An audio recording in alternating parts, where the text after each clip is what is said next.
Okay, so we already covered a bit about graphs, just the basics.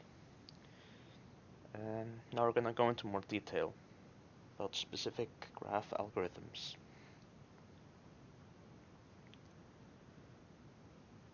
And we'll only be looking at unweighted graphs for now.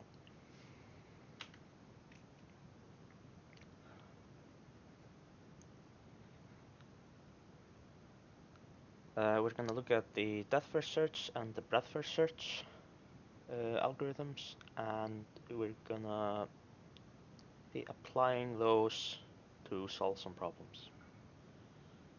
Are you screencasting or I'm not seeing anything? Yes. Only one that doesn't see anything. Try restarting the Discord. I'll wait for you.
Okay, thanks. It's okay now.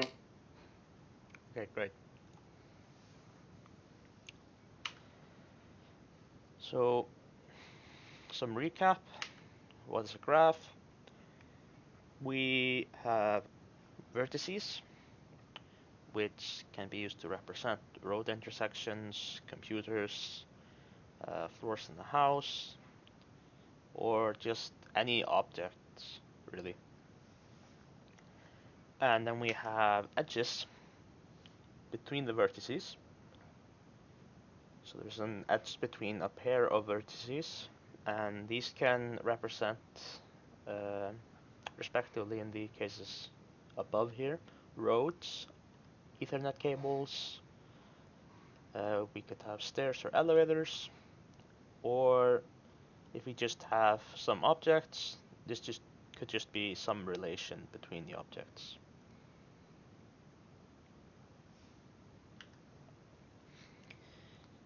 Now we could have unweighted edges, or they could have a weight associated to them.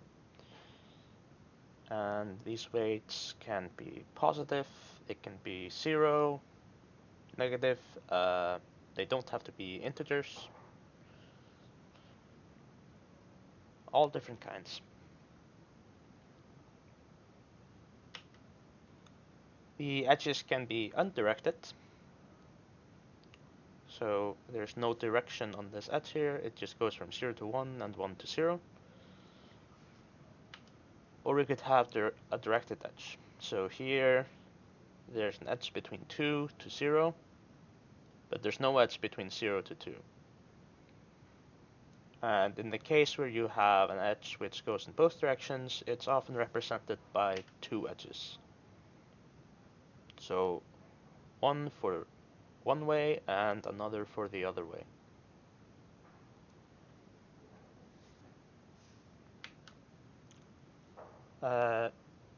Usually we don't have these, but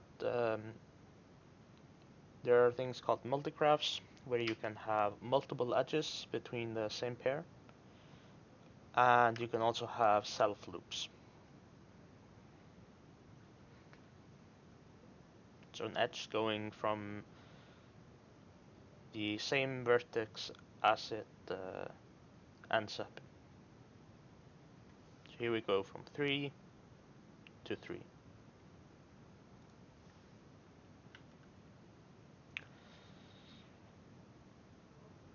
Now we talked a bit about adjacency lists in week 1. So here we would have the adjacency list for this graph. We have edges from, so for the vertex 0 we can go to 1 and 2. For the vertex 1 we can go to 0 and 2. For the vertex 2 we can go to 0, 1 and 3. And from the vertex 3 we can go to 2. So since we have 4 vertices, we need an array of size 4 here. And each item in this array is a vector of integers. And then we just add the vertices that our vertex here is connected to into the vector. And we get this list here.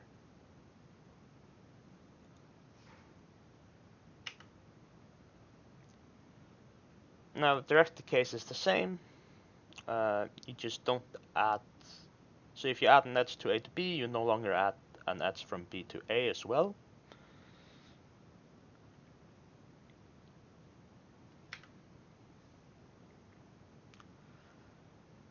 Vertices have a property known as a degree.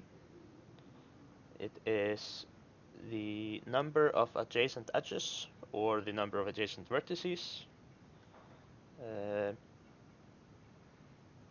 Can be different in multigraphs, since then you can have multiple edges going to the same vertex. So here, if we look at the number of vertices which are adjacent to vertex 0, we have 1 and 2. So its degree is going to be 2. For vertex 2, we have 1, 2, and 3, so the degree is 3. And for vertex 3, we just have this 1 here. So this is the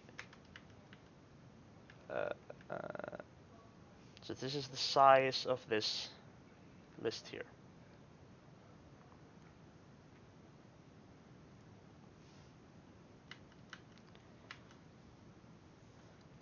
Now, the handshaking lemma tells us that the sum of the degrees of all the vertices is going to be 2 times the edge count in the graph. And the way you can see that is that each edge is going to be counted in the degree of 2 vertices. So this edge here is going to be counted by this vertex and this vertex. So if you sum it up over all vertices, you'll get 2 times the edge count.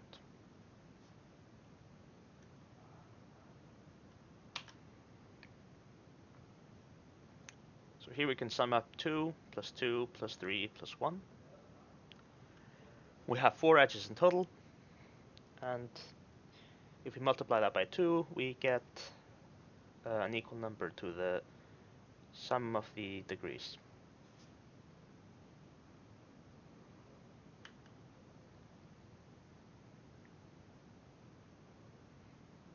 So here you can see we have the lists here, and the size will give us the degree.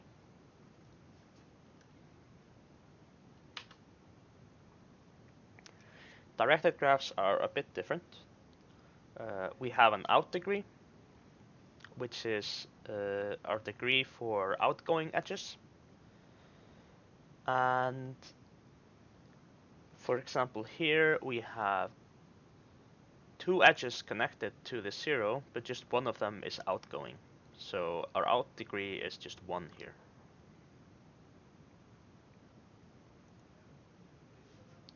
We also have in degree, which is the same thing but for incoming edges. So here we just have 1 incoming edge. Here we have 2. and the other two also just have one.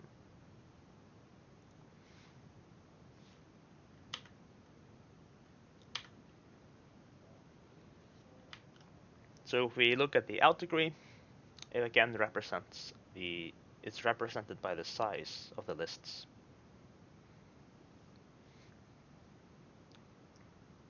You can also add another list to track the incoming edges if you need to.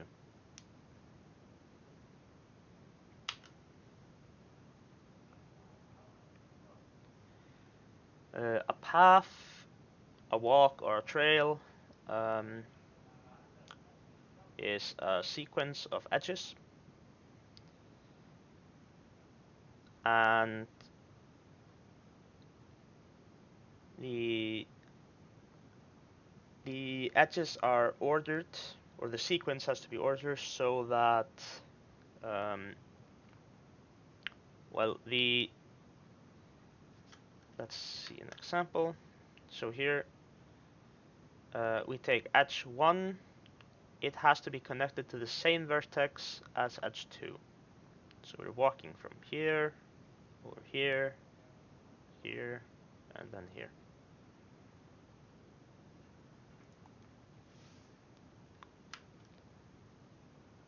We could have a path of size 1. We could have the entire graph as a path, or all the edges in the graph as a path. So here we start here, and follow up here, down here, to the right. Sometimes you may be asked to use the vertices instead of edges to represent the path, and then of course it's just a sequence of vertices so that they are connected by an edge. You go 3, 2, 0, 1, and then 2 again. Now, if we add the condition that the last edge in the sequence must also end at the starting point of the first edge, then we have what's called a cycle, circuit, tour, different names for this. So here, for example, we start at vertex 0, we go down to 1, then to 2, and then back to 0. So we have a cycle.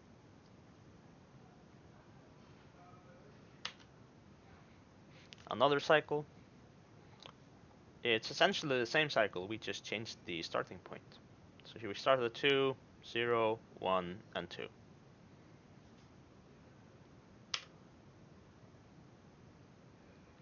This is also the same cycle, but we've kind of reversed our path. So now we start at 0, go to 2, 1, and 0.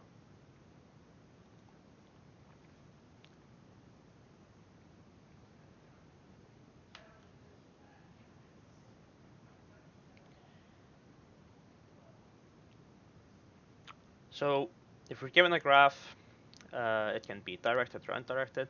It doesn't change anything for this instance. And we're given two vertices u and v. Does there exist a path from u to v? And depth first search is an algorithm which solves this. It starts from the initial vertex u and then traverses the graph in depth first order. So we select the starting vertex and we go as deep as we can, and then we go back up and visit every vertex. And we don't actually have to specify an endpoint because we're gonna visit all vertices that we can reach, and it'll be the same time complexity. The time complexity is gonna be O of n plus m because we're gonna visit every vertex exactly once, and we'll only traverse each edge once as well.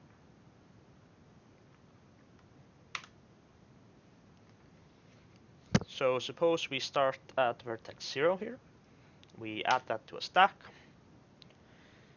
Then we look at the outgoing edges for this vertex, and we add the adjacent vertices to our stack.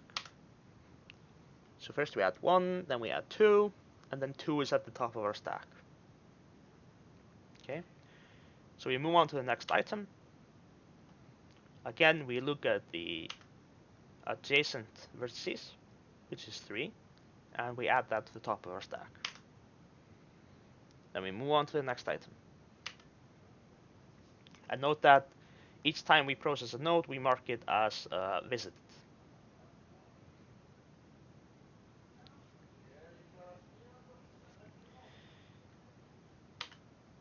So here, for example, we have an outgoing edge going to a visited node, so we just skip it. We don't do anything more. And in this way, we don't have an infinite loop going here. Okay, so we move on to the next item on our stack, which is 1.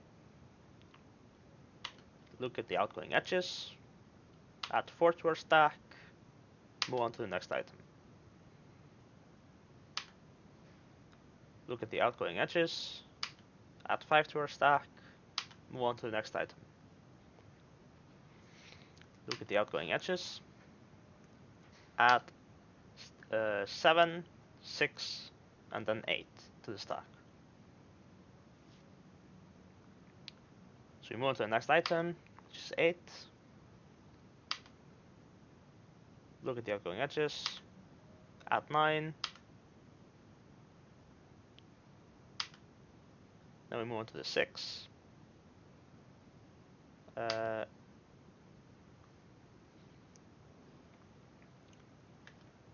really nothing to be done here because we've already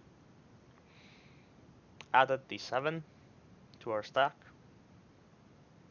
So we could add it again, but then we will just ignore it later on.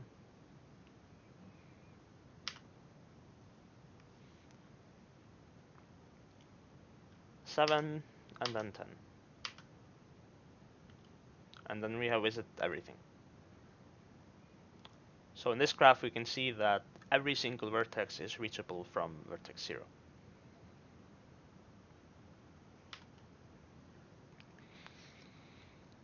This is how we do it in code.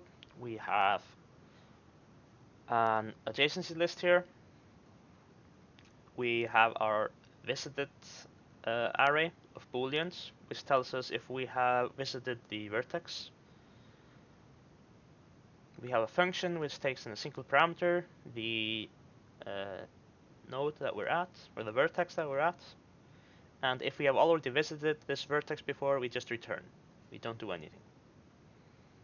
Otherwise, we mark it as visited, and then we go through all the neighbors, and we do a depth first search from those neighbors.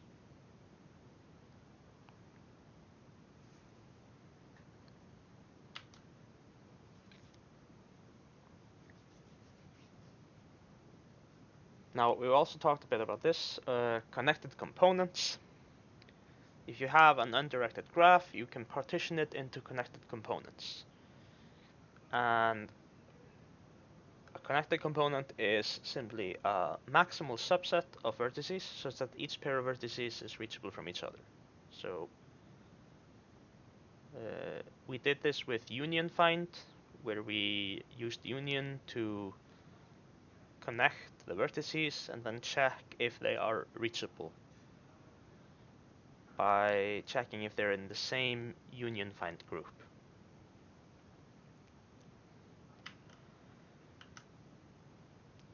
So here we have 3 components. This 2 here is all alone. We have these 3, or this click here. And then we have this component here.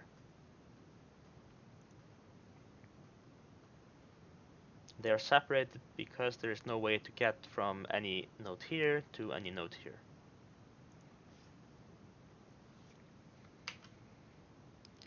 So we can find these components with a depth first search. We just pick a vertex which we don't know which component it's in, and we do a depth first search from that vertex.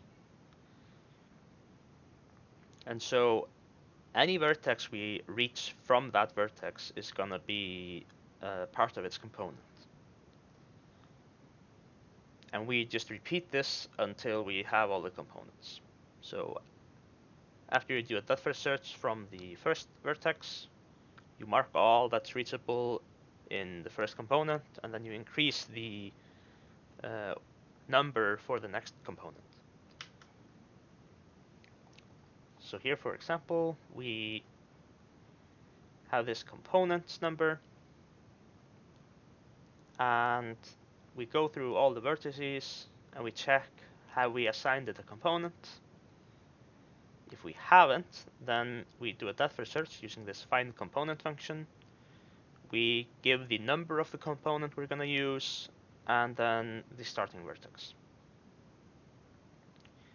And after finishing this function, we increase the number of components by 1. So in the next iteration, where this statement holds true, the next component will be marked with the number 1.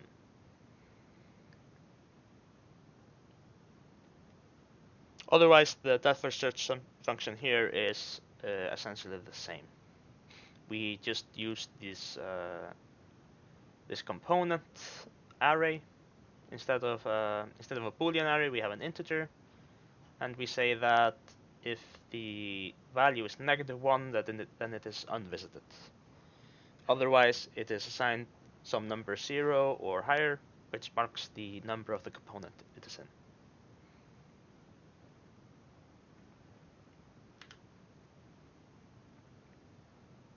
And I'm sorry, so the idea here is if you want to see if the entire graph is connected, you have a single component? No, you just find all the components, no matter how many they are. So in this picture here, for example, we would start at, this is 1 index, so we start at vertex 1, and we do a DFS from this, and we mark all the numbers, all the vertices reachable from vertex 1 with a 0, saying this is in component number 0. So this would be 0, this would be 0, and this would be 0. Then we move on to the next number, which is 1, and we move on to the next vertex. And we see here we have not visited 2, it has not been assigned a component. And then we do a DFS from this and mark all the reachable vertices with 1, for this is in component number 1. Next comes the vertex 3. We do the same, we DFS and mark everything with the number 2. And then you can just collect them into a group, into the groups by looping over this component array. You group them together by the number they have.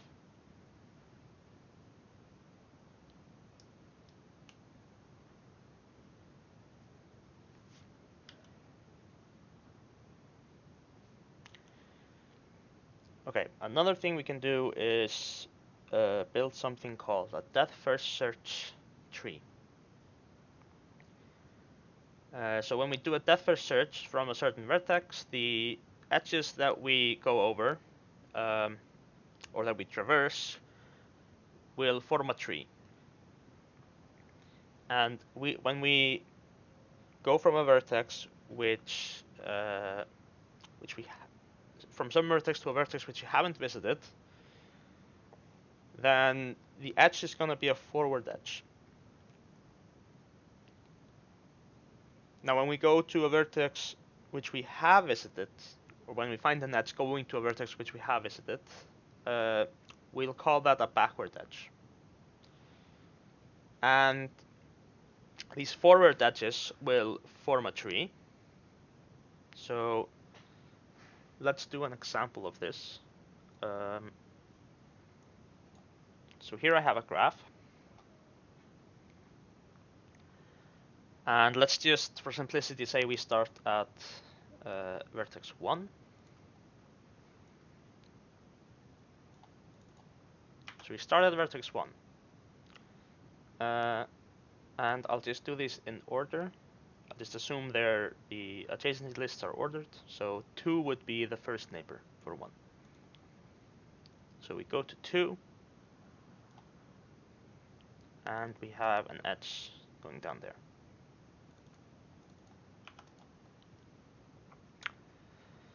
From 2, we go to 3.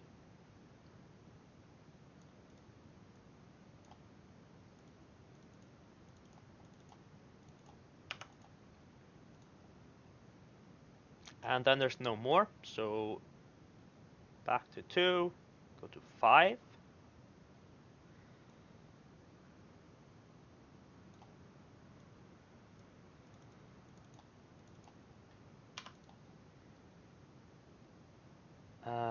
Then 4.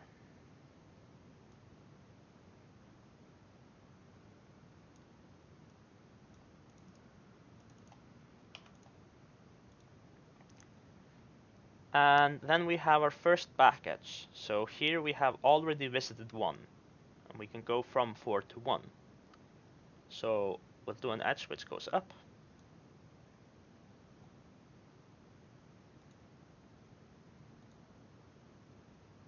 This will be a back edge. There's nothing more from 4, so back to 5. We have 7.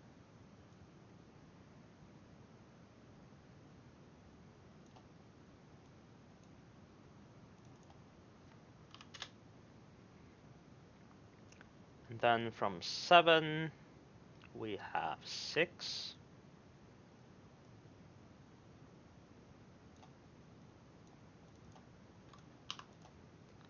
And then from 6, we have 8.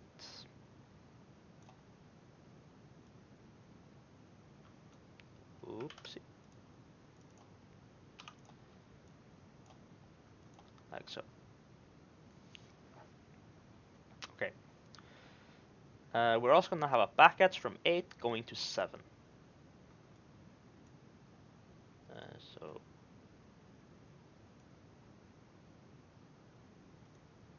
like so.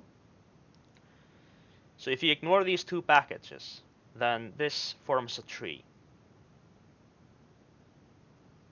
Oh wait, I forgot 9. Yeah, so from 2 we have 9. So after finishing our 8, we go up back to 6, 7, 5, 2, and then we go from 2 to 9. Like so. Okay, so ignoring these two back edges here, we have a tree. And all the edges going down are going to be the ones we call forward edges.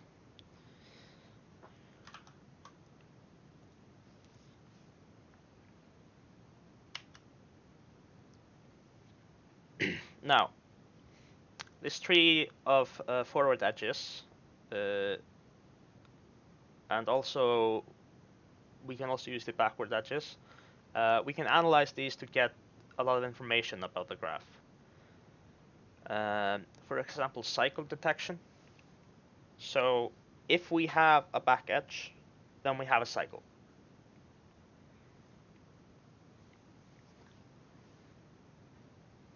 And if there is no back edge, then the graph is acyclic.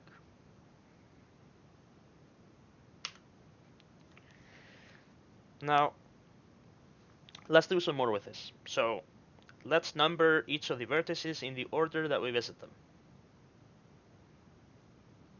Okay, so let's start doing that. So here, this is the first one we visit, so it's number 0. Then we visit 2, so it's number 1. Then 3, so that's number 2. And 5. So that's number 3. Then we went to 4. So that's number 4. And 7.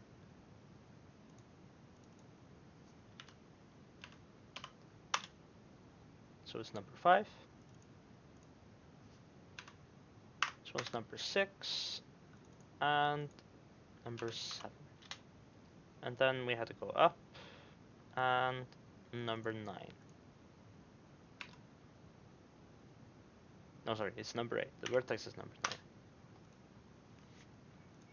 Okay, so now we mark them in the order in which we visited them.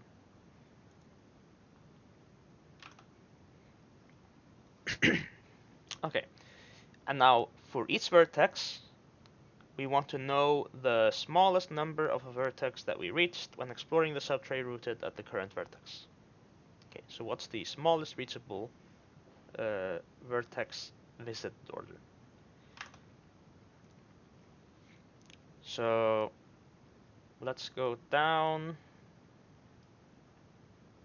Here, the smallest one is going to be 2.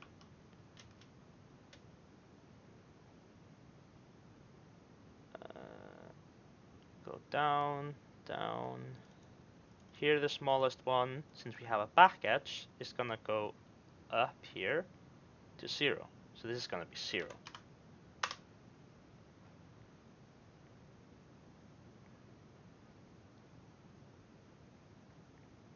Go down here, here, here. We're at the back edge. So this is going to be 5. Okay.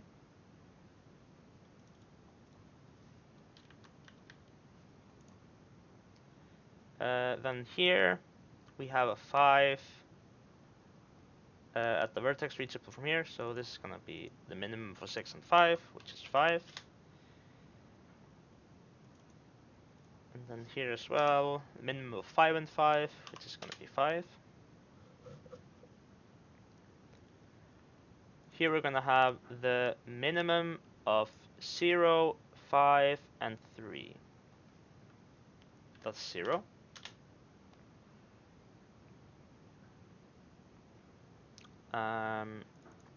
Here there's nothing to reach, so that's just the minimum of 8 and nothing else. So that's 8. Here we're going to have the minimum of 2, 0, 8, and 1. So that's 0. And then here we're going to have the minimum of 0 and 0.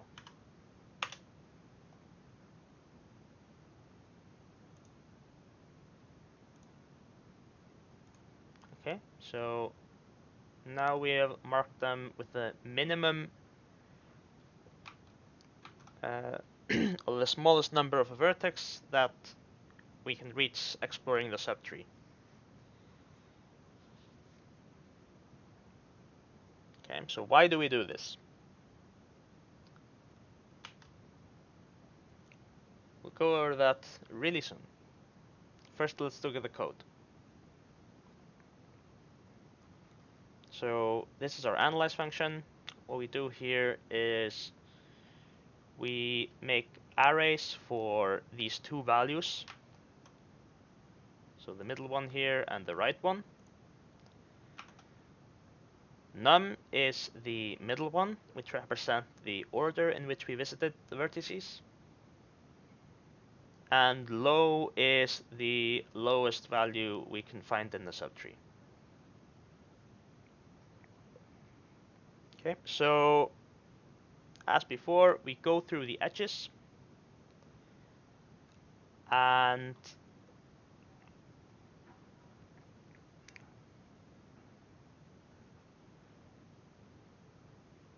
we store the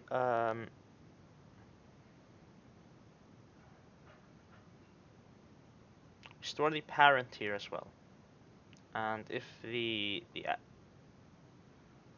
so if we're going to our parent again, then we skip it. And this is because we don't want every edge here going here down to here, we don't want back edge for each one. So we're ignoring the edge which got us here. We start here, traverse this edge, and then we ignore this edge here and just look at the other ones.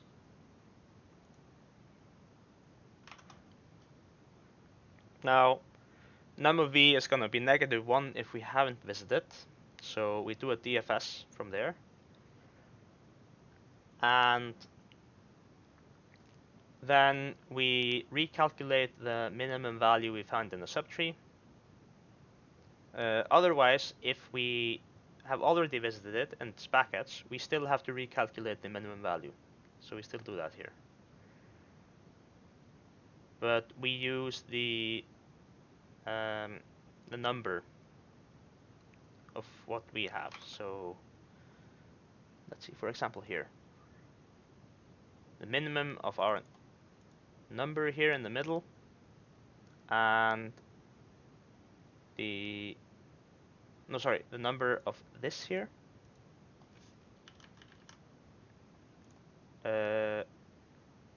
And the lowest one we found so far for this one.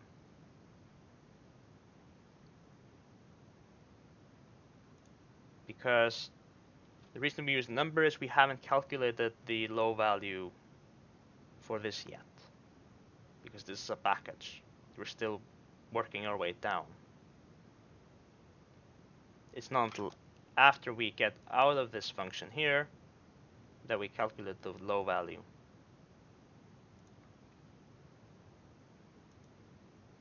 Okay, and then as before, we go through all the vertices here, and if we haven't processed them, we call the DFS function.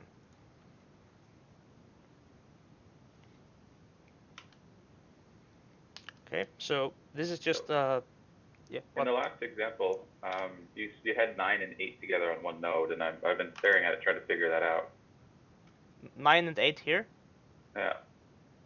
Yeah, so this is the vertex number from the original graph. So we had a 9 here. This is the order in which we visited it in the .first search. So this one was visited first, so we marked it with a 0. This one was next, so it's 1. This was next, so it's 2. Then we went that back up here.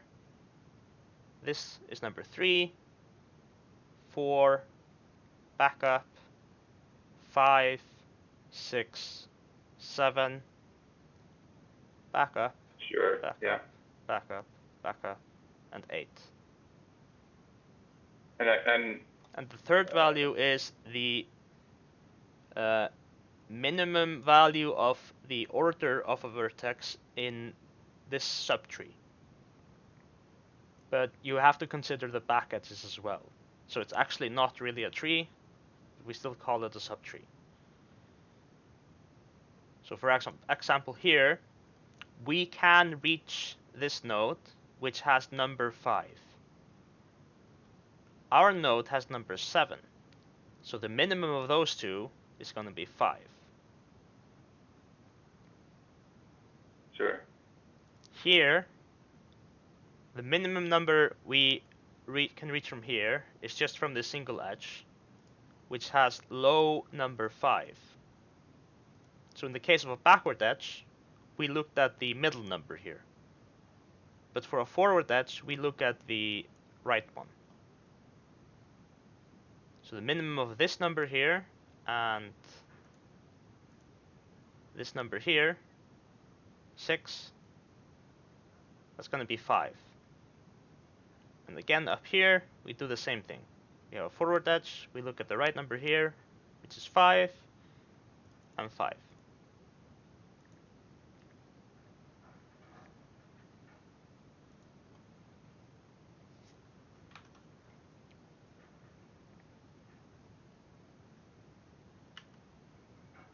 So this is just a .first search. We don't do anything or any more iteration, anything more complicated. So it's just O of n plus m. And now let's see an application of this.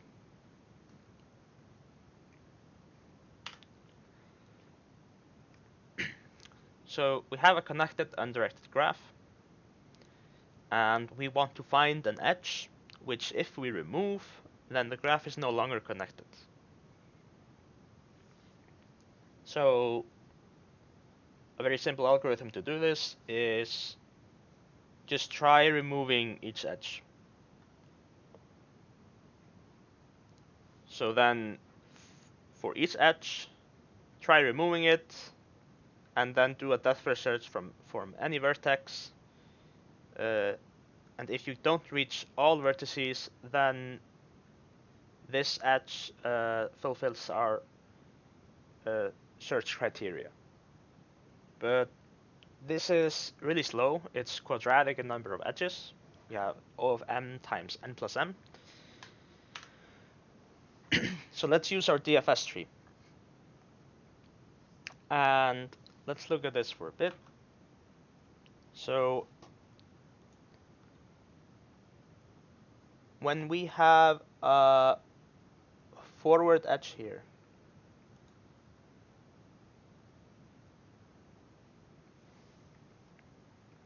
when we have a forward edge here, and the low value here is greater than our num value here, then this edge is going to be a bridge. Because taking this edge here, we are unable to reach back up and to this edge, no, to this vertex.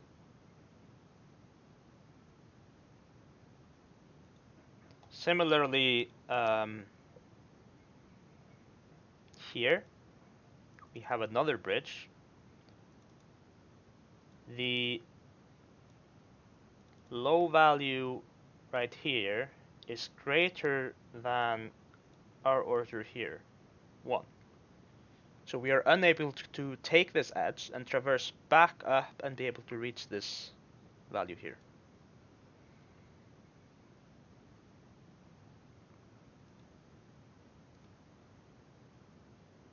The same applies to this one. So the edges in the original graph, which these represent, are 2 to 5. No, not 2 to 5, sorry. 5 to 7, I mean. So this edge here, you can see if we remove that, then this is going to be in a separate component from the rest. This edge here is 2 to 3. So if we remove that, then this vertex here is going to be alone. And similarly for this edge here. So this 2 to 9. And that's this vertex in the DFS tree.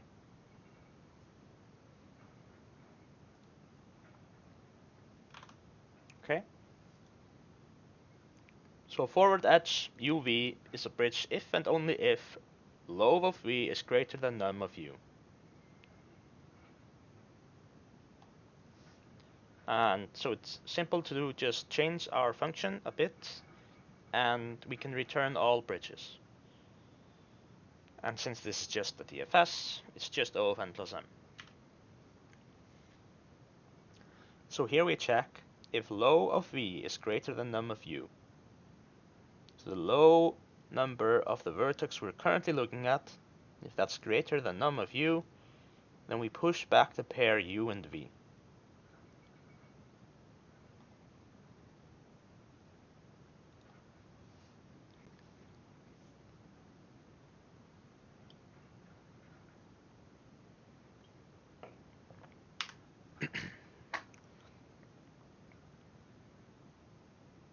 Now,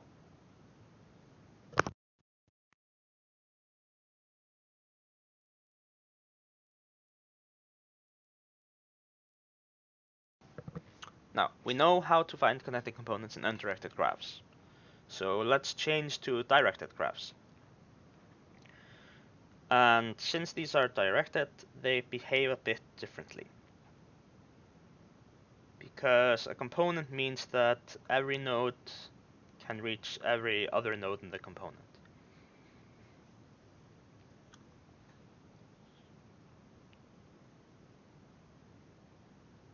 So we only want these maximal subsets where every pair of vertices is reachable from each other.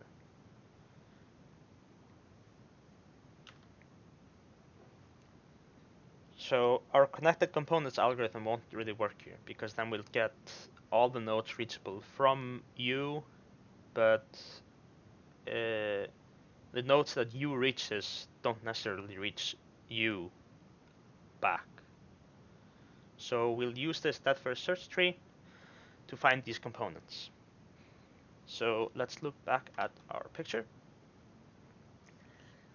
And let's imagine that these edges that we took here are directed. Or maybe I can add them in the order. So let's do that.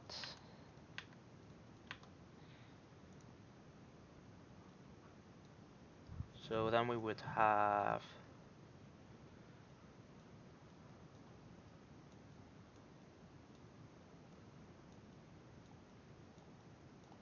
like this.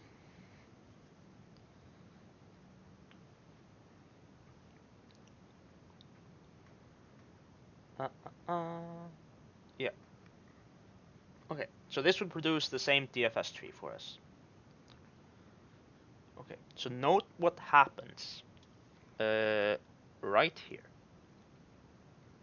We have a back edge going back up here.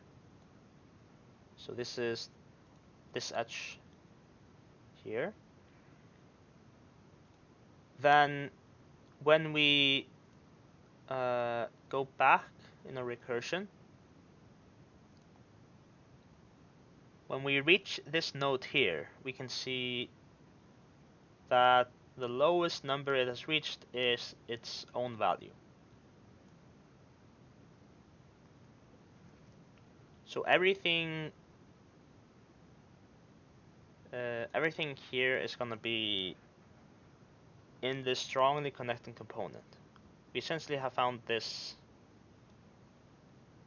this component here. Again, this happens right here. We have a back edge going up here, and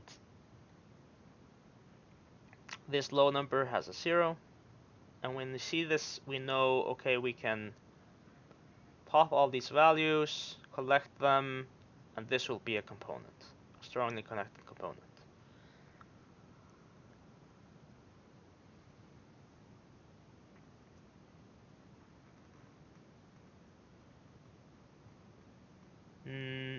So these here nodes will be alone in their component because they just have their own value, nothing else. There's nothing under them. This one as well.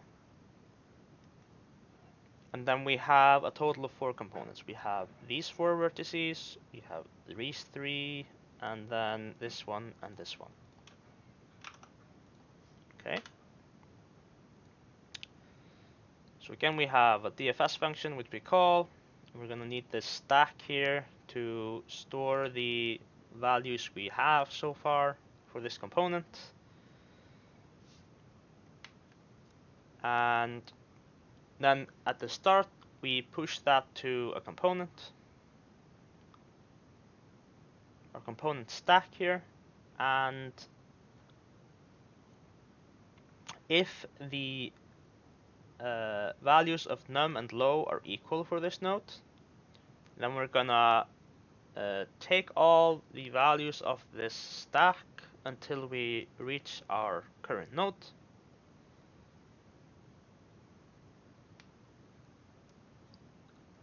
And we're gonna add that to our component. So say this is a component.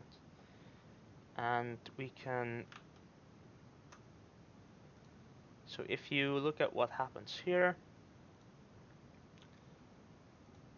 we push this to the stack, push this to the stack, push this to the stack. Then we see, okay, this is gonna be a component. So we pop from the stack until we see this number 2 here. And then we just have 0 and 1 on our stack. Or sorry, we actually put the vertex itself, not the ordering, or not the order in which it was visited. So we put 1, 2, and then 3 on the stack, and then we pop off the stack until we see 3 here. Then we go down here, put that on the stack, up again, down here, put this on the stack. Actually, let's track the stack while we're doing this. So we had 1, 2, 3. We popped the 3 and then created the strongly connected component, which just has the number 3.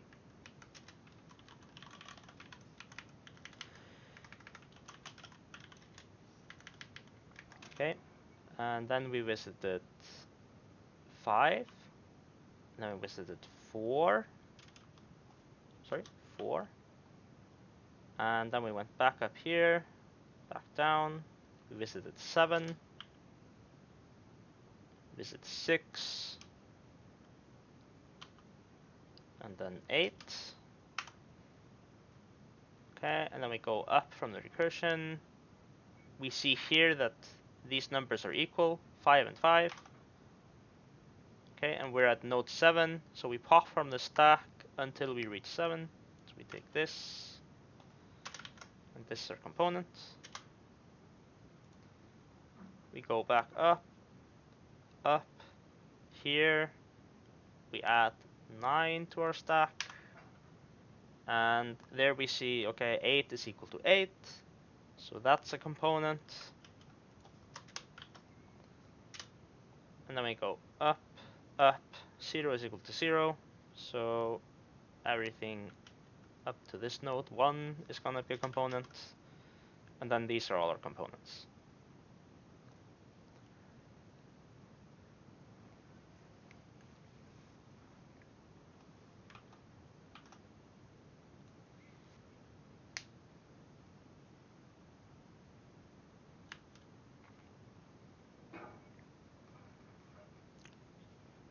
So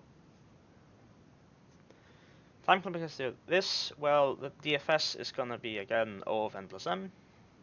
And we have one additional loop to construct a component. So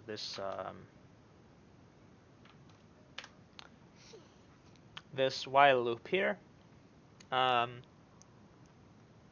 often can this while loop take steps?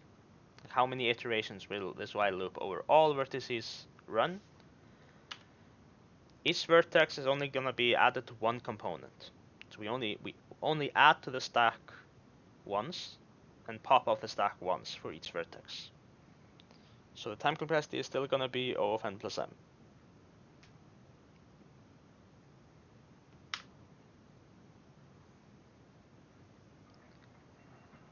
So an example problem for this is we have tourists which like to explore the cities which they're visiting, and they start at their hotel. And then they just go somewhere in the city, it's just randomly, and they don't know the road network themselves, so maybe they get tired, and then suddenly they realize, okay, there's no way back to the hotel from where we are. So we want to know which road intersections in our road network are tourist safe. So that if they are there, they can still reach their hotel again.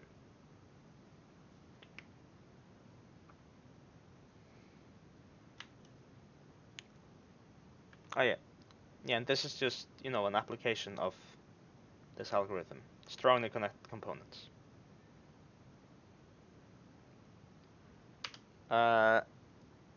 Final thing we're going to look at for directed graphs is... No, sorry, for DFS is topological sort. So we have some tasks, and then each task can have another task as a requirement to be done. So you have to do do task I before you do task J. And you want to find an order in which we can process these tasks. And you can represent this with a directed graph. So each task is a vertex, and then we add a directed edge for from vertex I to j if j has to be finished before task I.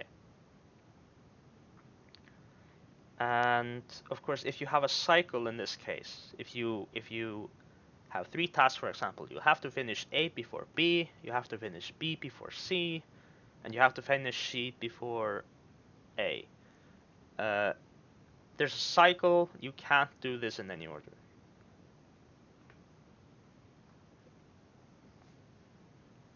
So if we modify our depth first search, we can find an ordering in O of n plus m time, or we can determine that it's impossible.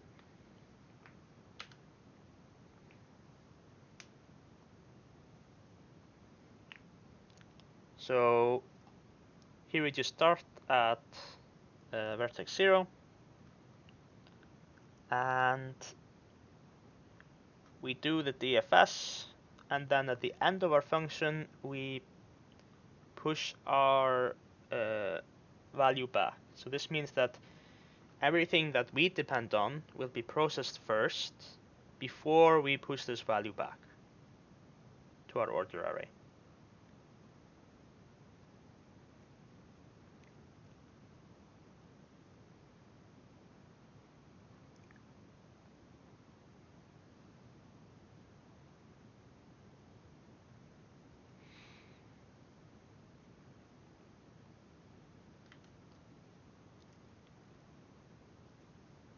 So there's So another. where was the condition in the last example where you would say, I found a loop or I found a cycle? For a cycle? Yeah, like so you do your top sort, but okay, so this process is now, how do you know whether or not you have a loop or a cycle?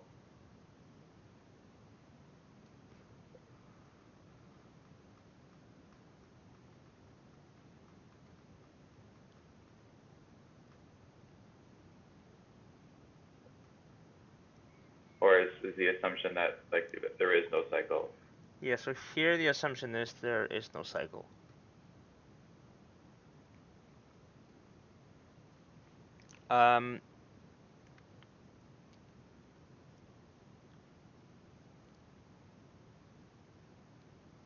So when you're doing the DFS, you can maintain a stack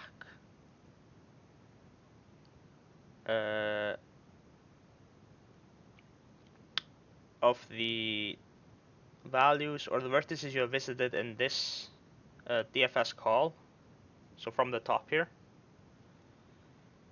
And if you ever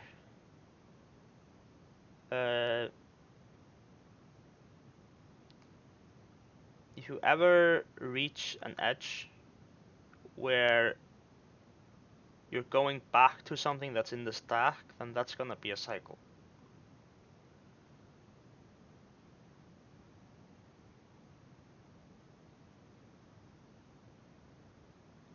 It's kind of similar to the stack we had here, except we're only interested in so since the recursion is going to maintain the order of our stack correctly, we can instead have an array of booleans which says, okay, we have seen this value in our current DFS call, like the entire call.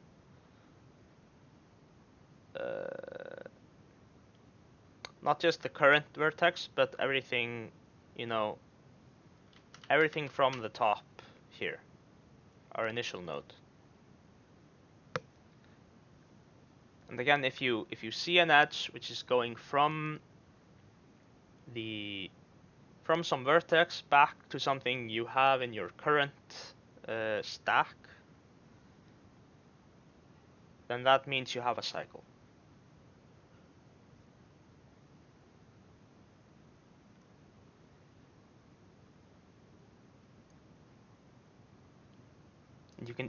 you can even get the vertices in that cycle using that method by just unwinding the recursion until you reach some value which you want.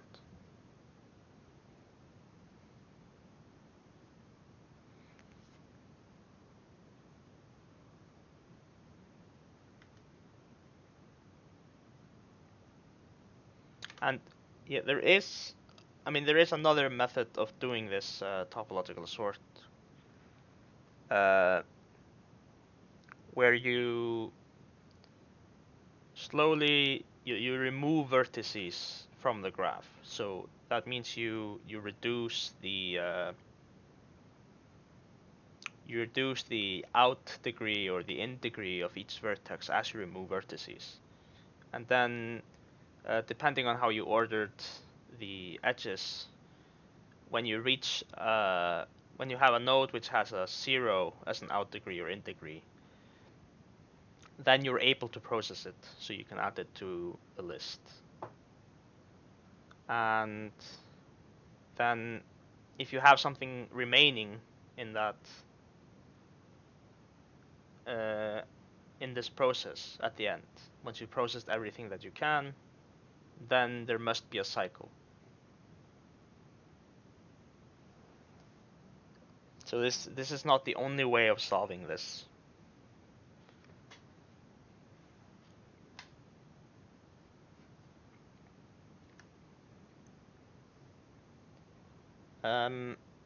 Yeah, finally there's another search algorithm which is called breadth first search, and it differs by the order it visits vertices. So now we're going in the order of increasing distance from the source vertex. Before we would go as deep as we could, and then back up, and then again as deep as we could, and back up, and so on. Now we start at the source, and then we will process everything that is reachable from the source in one hop, and then everything that's reachable in 2 hops, and so on. So if we start at 0, we will add to a queue. Note the difference. Before we had a stack, now we have a queue. We will add 1 and 2 to our queue. Finish processing 0 and move on to the next item in the queue, which is 1. There we add everything connected to 1 to the queue. It's just 4. And then we move on to the next item. Again, add everything to the queue. It's just the vertex 3. Move on to the next item. We add 5 to the queue, and then move on to the next item. Nothing to add there, because we already processed 0. Then we reach 5. Nothing to add there, because we already processed 3. Except, oh sorry, no, we already processed 3. We have to add 7, 6, and 8. Or 6, 7, and 8, depending on how they're ordered in the adjacency list. And then for 6, 7, and 8, yeah, here there's nothing to do. We've already added 7 and 8 to our queue, so they're gonna be processed.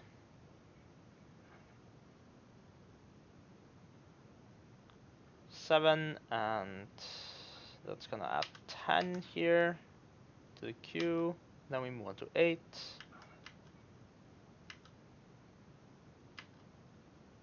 And then finally we process 10 and 9. And then we marked everything. So again, like the depth first search, this has showed us that everything is reachable.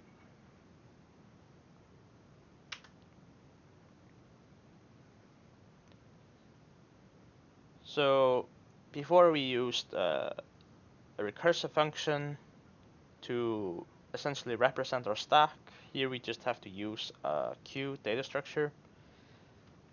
And we begin by pushing the start vertex to our queue, and then we say we have visited the starting vertex.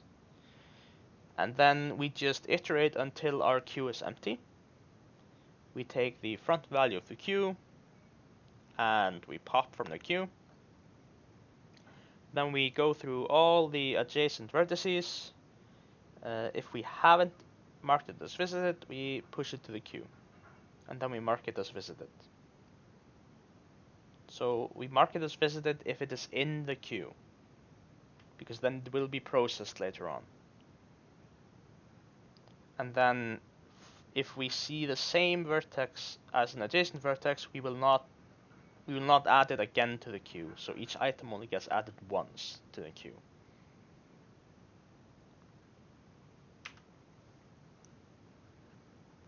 So suppose we have a problem where we have an unweighted graph and we want to find the shortest path from A to B. So that means the path from A to B with a minimum number of edges. And since breadth first search goes through the vertices in increasing order of distance from the starting vertex, we can just do a single breadth first search from A until we find B. But we don't even have to stop at B, we can just, finish the entire graph, and then we have the shortest path from A to every vertex in the graph. And this is again gonna go through each vertex once and each edge once, so the time complexity is O of n plus m. So here we can change it, so we have the distance. We initialize the distance to -1, and we let -1 represent unvisited. And then at the start we set the distance from our starting point to 0.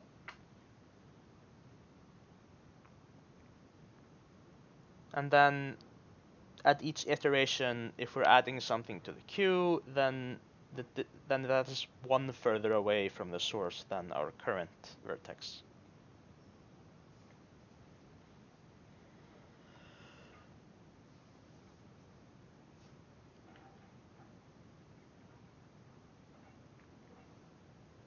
And that's it for today.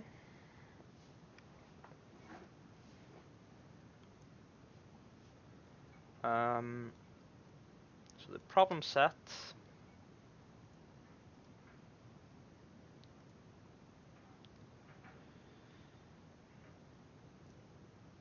I haven't added it to Catus. So that's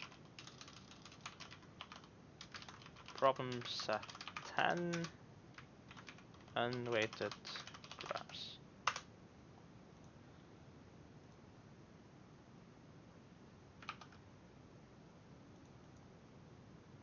Okay, and the problems we have are elevator treble. So we have elevator treble. We have shapebus amoebus, which we have build dependencies.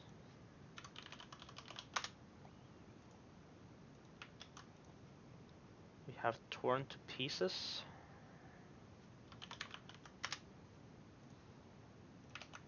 And then we have reversing roads. Reversing roads. Each of these problems is worth 1 point. You need 3 points for a full score.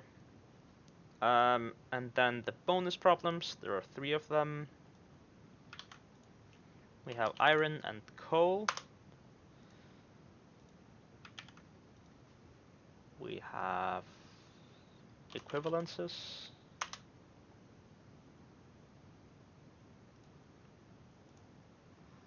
And then finally we have British menu.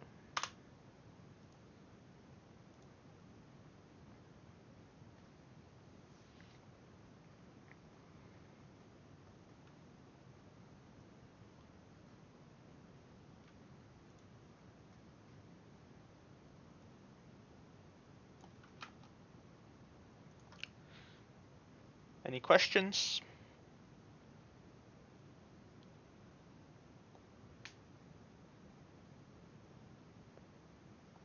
The not so much a question, well, sort of. I mean, the DFS tree. I mean, could you briefly explain your construction again? Like how, like you got, for example, 0, 0, 0, 0 for nodes 1, 2, 5, and 4.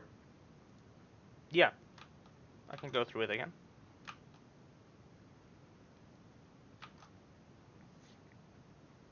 Okay, so initially we just the only thing we knew was just the vertex number.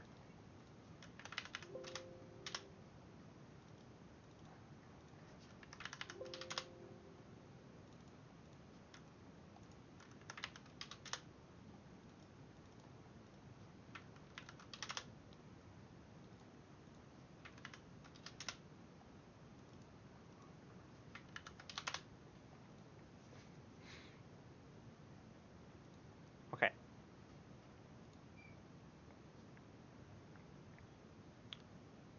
So at the start, when going down in the recursion, I set these values to the order in which we visit them. That's the num array. So let me get the code back up. Here. So I have this cur_num which tracks the step we're at, like the number of the step we're at, and I set both low u and num u to this cur_num, and then I increase it. So when you do cur_num plus plus, this returns the value before increasing it. So since we start at 0, low u and num u for the first vertex we visit, which is going to be vertex 0, is going to be equal to 0. This is the first vertex we visited, so we set that to 0. And we also set the low array to 0 at the start. Okay. Then we move down here. We visited this. This is the second vertex we visit, so this is going to be 1. This is the third vertex we visit, so this is going to be 2.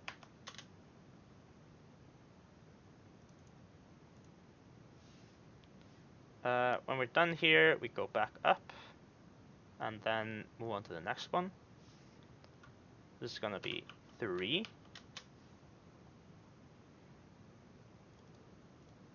And then this is going to be 4. Okay, but here,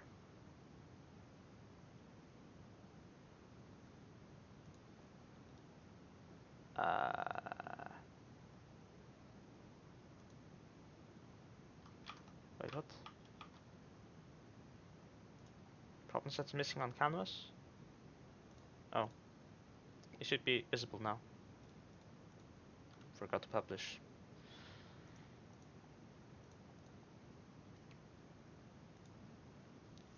Sorry about that. Yeah, so here, we mark this as 4 at the start, and then we go through the edges. And we see an edge which goes to something we visited before. So we can reach this value here. So we take the num value here, and if it is lower than our low value here, then we replace it. So this is the lowest value of the ordering which we could reach from this node subtree. But this node subtree is of course going back here up, and then it's going down here. This is what we do for back edges.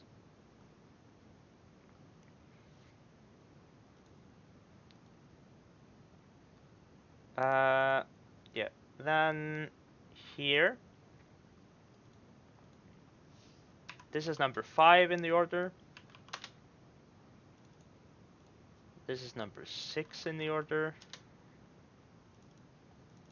And this is number 7 in the order. Again, from here, we see an edge going back. So we take the minimum of num here and low here. Then we get a 5. Okay. Then from this place, we had a forward edge going down here.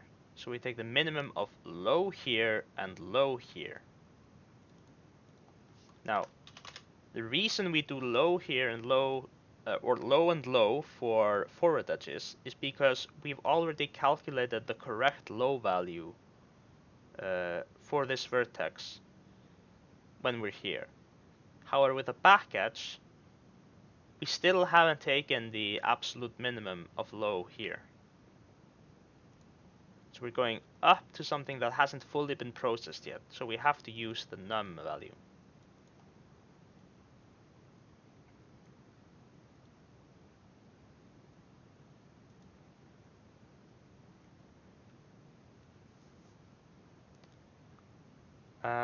From here, we again take the minimum of low here and low here, which is just 3.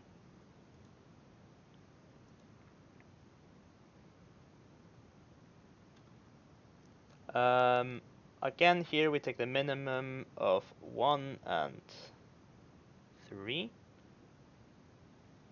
So that's 1. And then finally we visit this vertex, number 8.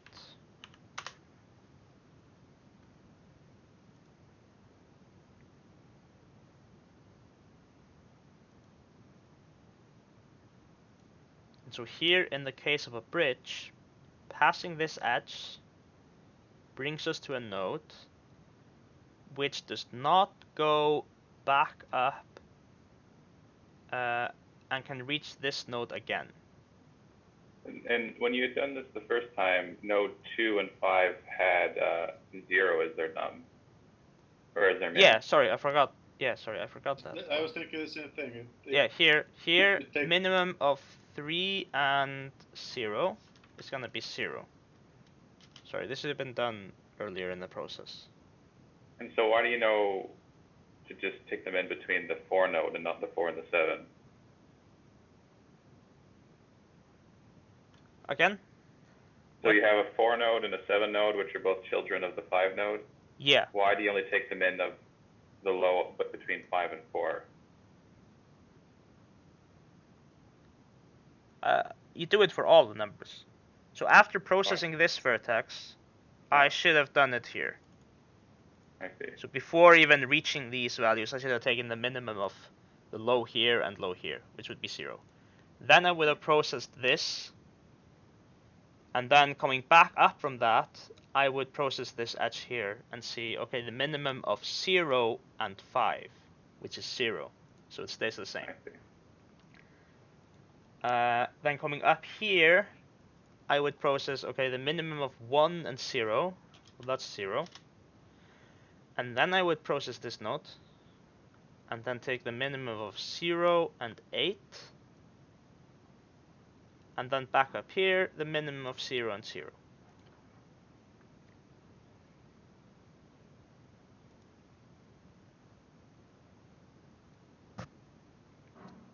So this low value is telling us what is the lowest ordered vertex we can reach from here in this directed graph we've created from our DFS. Makes sense to me. And I mean, we can even add an edge.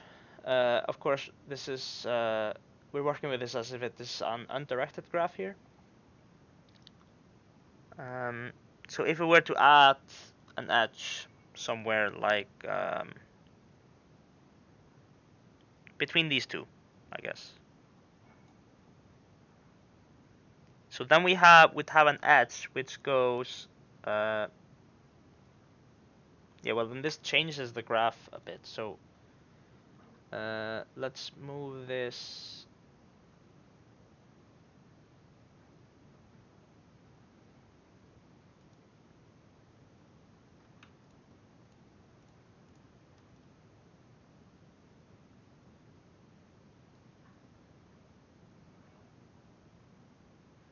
I don't know, like this, I guess. Then move this to the side.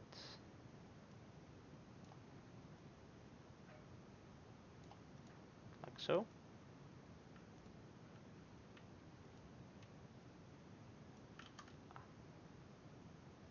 That's not important. Okay, then what happened was we would have this value here below.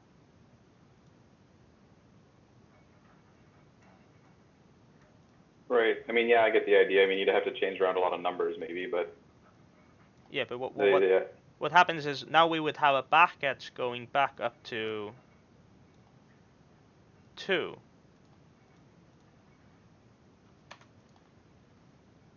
And because that has, so then we have the low here would be 1. But of course the order would change a bit as well, because we didn't process them in the same way. But adding this edge changes this, because now we have this additional back edge to reach something we already visited earlier in the process. Great.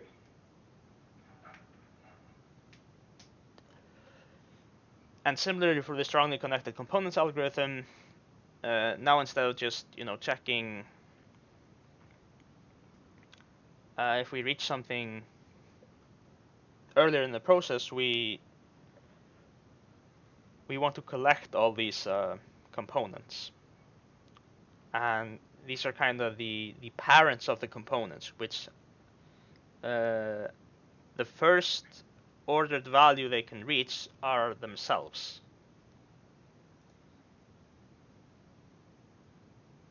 This one can go back over here, but this one, the earliest value it can reach is itself.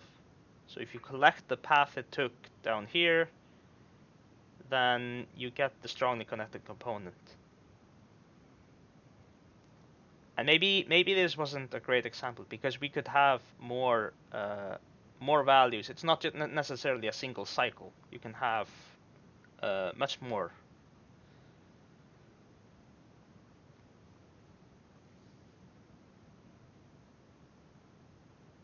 Makes sense. You can imagine you can look at what would happen if for the strongly connected component. You can look at what would happen if you connect this 6 or this 8 to something here. So for example, if you were to add an edge going from 6 to 1. If you build a DFS tree for that, then you can see, okay, but now I have a strongly connected component, which is not just a single cycle. It has something more.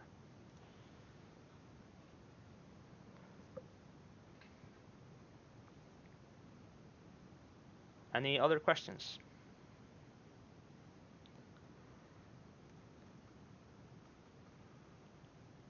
All right.